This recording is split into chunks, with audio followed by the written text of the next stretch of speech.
2016년 15회 기출문제의 네 번째 과목 상담 이론을 살펴보겠습니다. 상담에 관련된 설명으로 옳지 않은 것은입니다. 상담자, 내담자, 상담 관계가 있어야 하겠고요. 전문 자격을 갖춘 사람이 담당을 합니다. 상담 관계는 일반 대인 관계와 다른 것은 물론이겠고요. 조력하는 과정, 돕는 과정입니다. 옳지 않은 것은 5번인데요. 상담의 대상자는 자발적인 신청자로 제한한다인데 특히 청소년들의 경우에 자발적으로 오는 경우는 극히 드문 것이 현실입니다. 부모가 가라고 해서, 상담실 가라고 해서, 담임선생님이 의뢰해서, 또는 법원에서 의뢰해서, 이렇게 누군가에 의뢰해서 사실 오고 싶지 않은데 억지로 오게 된 경우가 자발적이지 않은 경우가 훨씬 더 많습니다. 현실적으로. 청소년의 경우에는. 자, 옳지 않은 것은 5번입니다. 77번에 다음 사례에서 내담자가 사용하는 방어 기제는 무엇인가입니다. 중학생인 세준이는 이성 문제로 상담을 신청을 했고요. 주어 호소 문제는 자신은 관심이 없는데 어떤 여학생이 자신을 일방적으로 좋아한다고 해서 부럽다고 느껴지는 분들도 있을지 모르겠습니다. 공부에 방해가 된다는 것이었는데 세준이는 그 여학생이 자신을 좋아하는 증거라면서 몇 가지 사건을 얘기했지만 상담자는 타당한 근거를 전혀 찾지 못했습니다. 자, 이 맥락만 가지고 보면 물론 가능성은 굉장히 무궁무진하게 열려 있습니다만 이 문장만 놓고 해석을 하자면 사실은 세준이가 이 여학생을 좋아하는데 저 여학생이 나를 좋아한다라고 투사하고 있는 것이라고 볼 수 있습니다. 자, 다시 한번 정리해보면 투사는 자신이 가지고 있는 부정적인 충동이나 문제를 좀 더 넓게 얘기하면 꼭 부정적은 아니어도 될 수 있겠는데요. 타인의 탓이나 상황의 탓을 돌리는 심리적 기제입니다. 이제 프로이트가 이야기한 건 전형적으로는 부정적입니다만 직장 상사에게 적대감을 가진 부하 직원이 자신의 적대감을 상사에게 투사해서 상사가 자신을 미워한다고 생각합니다. 시험에 실패한 학생이 자신이 노력 안 한 건 생각 안 하고 시험 문제가 이상했다고 비난을 하는 경우도 방어 기제로서 투사에 포함된다고 할 수 있겠습니다. 자, 다음 문제 78번입니다. 다음 현상을 설명하는 인간 중심 상담의 개념은 무엇인가인데요. 완벽주의 성향이 강한 은희의 어머니는 은희가 어려서부터 방을 깨끗하게 정리정돈할 때마다 칭찬을 했습니다. 근데 사실은 실제로는 성격이 털털한 은희는 정리정돈의 필요성을 느끼지 못하지만 어머니의 인정을 받기 위해서 자기 방뿐만이 아니라 온 집안을 청소를 하고 있습니다. 칭찬받기 위해서 친구를 만나는 것을 좋아하지만 청소를 하다 보면 시간이 없어서 친구를 못 만나고 있는 상황인 것 같습니다. 자, 여기에 해당하는 인간 중심 상담의 개념은 가치 조건입니다. 가치의 조건, 가치 조건, 이렇게 두 가지 다 쓰는데요. 자, 가치 조건 관련돼서 여러분들이 딱 예 하나만 기억을 하시면 되겠는데요. 공부 잘하면 착한 아이야 라고 엄마가 또는 학교 선생님이 이야기해서 그걸 강하게 주입시켰다면 그 말을 뒤집으면 공부 못하면 착한 아이가 아닌 거죠. 조건이 달린 겁니다. 공부 잘하면 이라는 좋은 아이가 되기 위한 가치에 조건이 달려 있어서 공부 못하면 또는 여기에서는 정리정돈 잘 못하면 가치 있는 아이가 아닌 셈인 거죠. 그러나 칼 로저스는 무조건적인 수용, 무조건적인 존중, 공부를 잘하든 못하든 정리정돈을 잘하든 못하든 인간적인 존중과 수용은 그것이 자신의 진정한 본성을 찾아나가고 자신을 발휘하는데 훨씬 더 바람직하다고 봤습니다. 은희처럼 지금 본인은 털털해서 사실은 별로 하고 싶지 않은데 정리정돈의 필요성을 어머니의 기준에 의해서 주입돼서 어머니의 가치 조건이 이렇게 다른 겁니다. 정리정돈을 잘해야 그런 조건 하에서 그래야 착한 아이 이렇게 조건을 달아 놓으면 사실 그렇지 않은 은희가 거기에 따라가느라고 정신적으로 건강하지 않은 상황에 처한다고 보고 있습니다.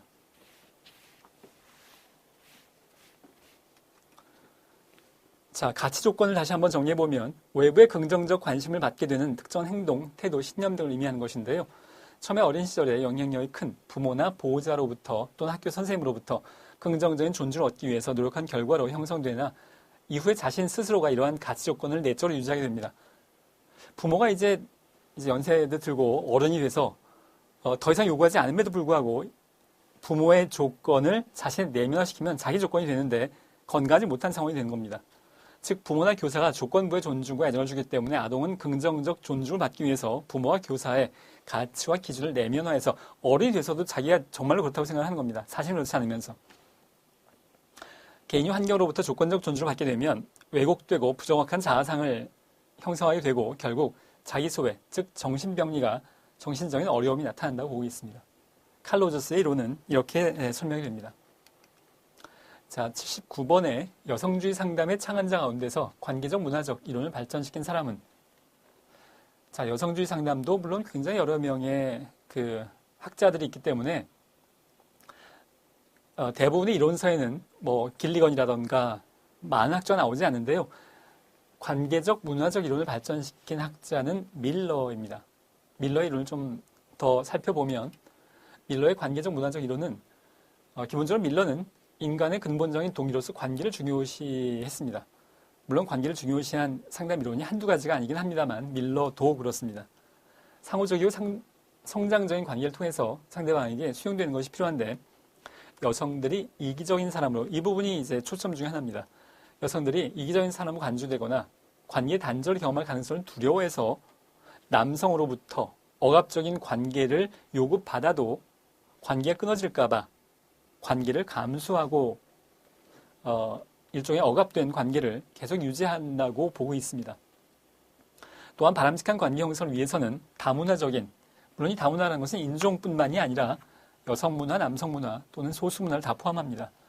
다문화적인 배경에 대한 이해가 요구된다고 설명을 하고 있습니다.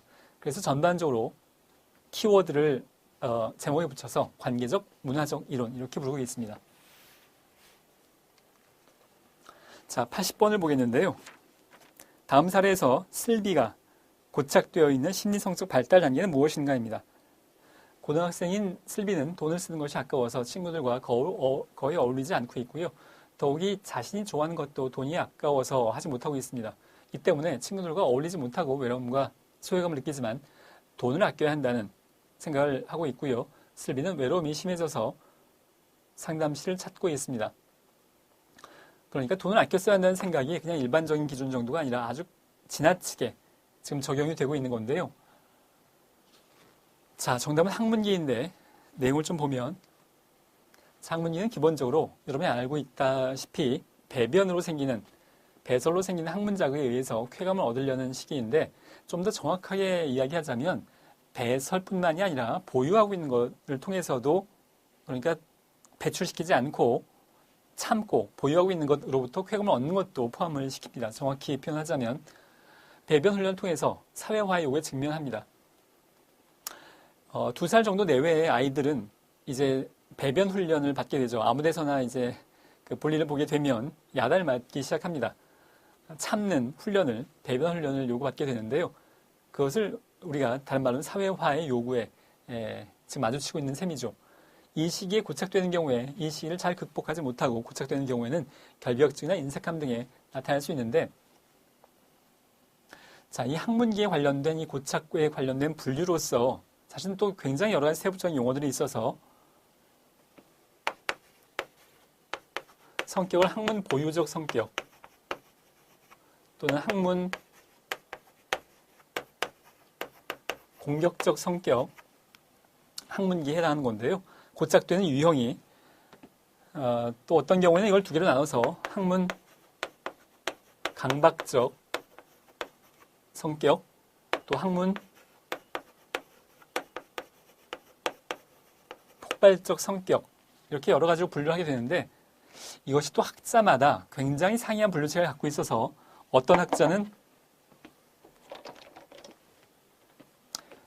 이렇게 분류하지 않고 어떤 학자는 이것과 이것 이렇게 두 가지로 분류하기도 하고, 구체적인 내용들을 학자마다 굉장히 서로 오버랩 되어지게 아주 깔끔하게 정리가 안 되게 굉장히 많은 학자들이 이걸 혼란스럽게 설명을 하고 있습니다.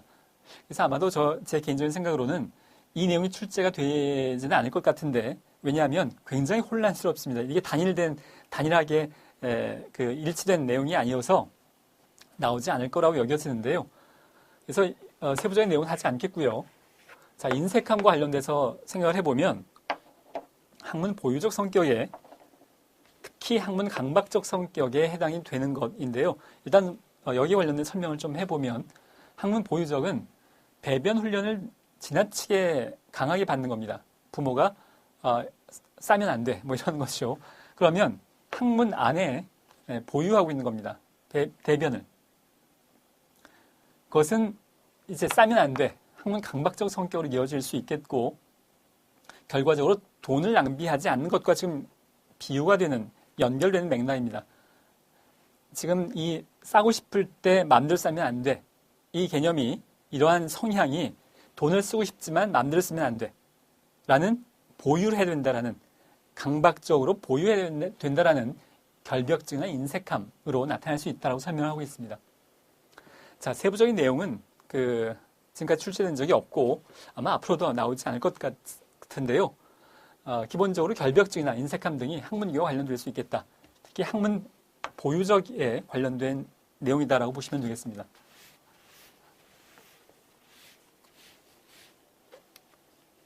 자, 81번을 보시겠습니다. 상담의 이론적 접근에 관련된 주요 상담 목표로 옳지 않은 것은입니다.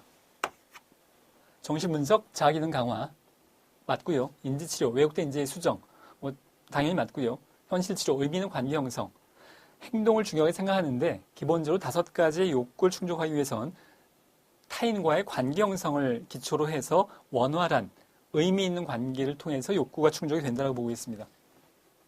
맞고요. 행동치료에서 부정한 행동의 소거와 적응적 행동의 학습, 기본적인 내용입니다.